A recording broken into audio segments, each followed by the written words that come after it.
Hi guys, let's dig out the history of our Flying Scotsman.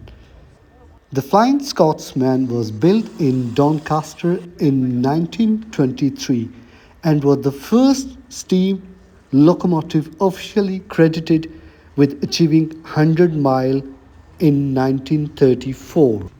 This timeless train was designed by Sir Nigel Grisley as a part of the A-class, the most powerful trains used by the LNER during that time.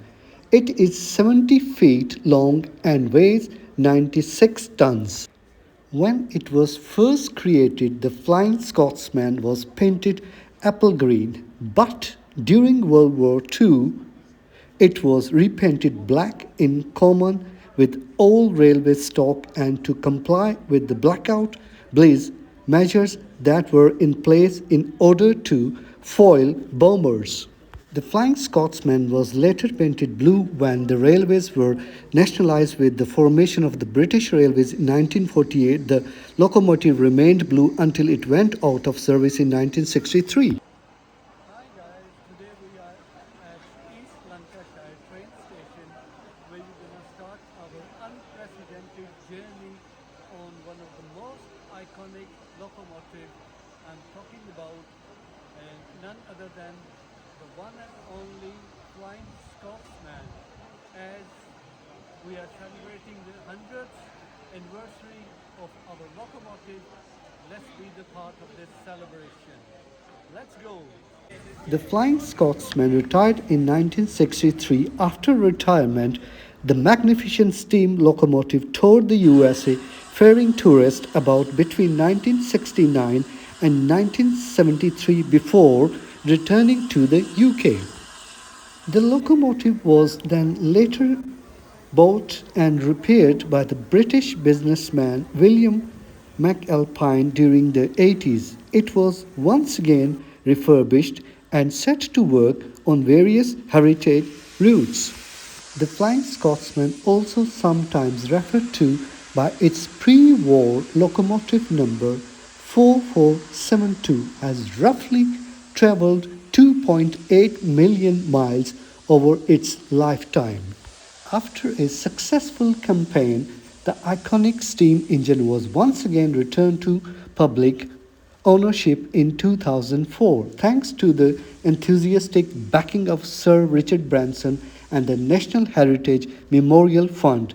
This incredible record-breaking locomotive was purchased by the National Railway Museum in York in April 2004, and its latest decade-long struggle to reach working condition and be certified for modern use cost a staggering 4.2 million. So today the Flying Scotsman celebrates its 100th year anniversary in 2023.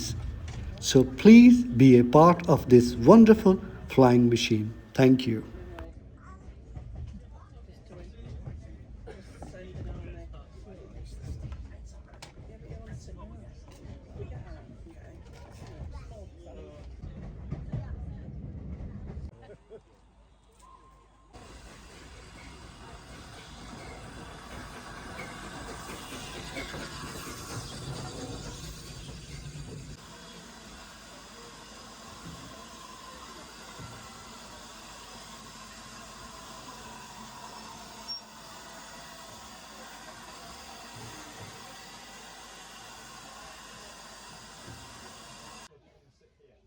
I'm really on cloud nine to have this wonderful experience of Flying Scotsman.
especially if it's doing twice a day. This is, I bet it's done one in 3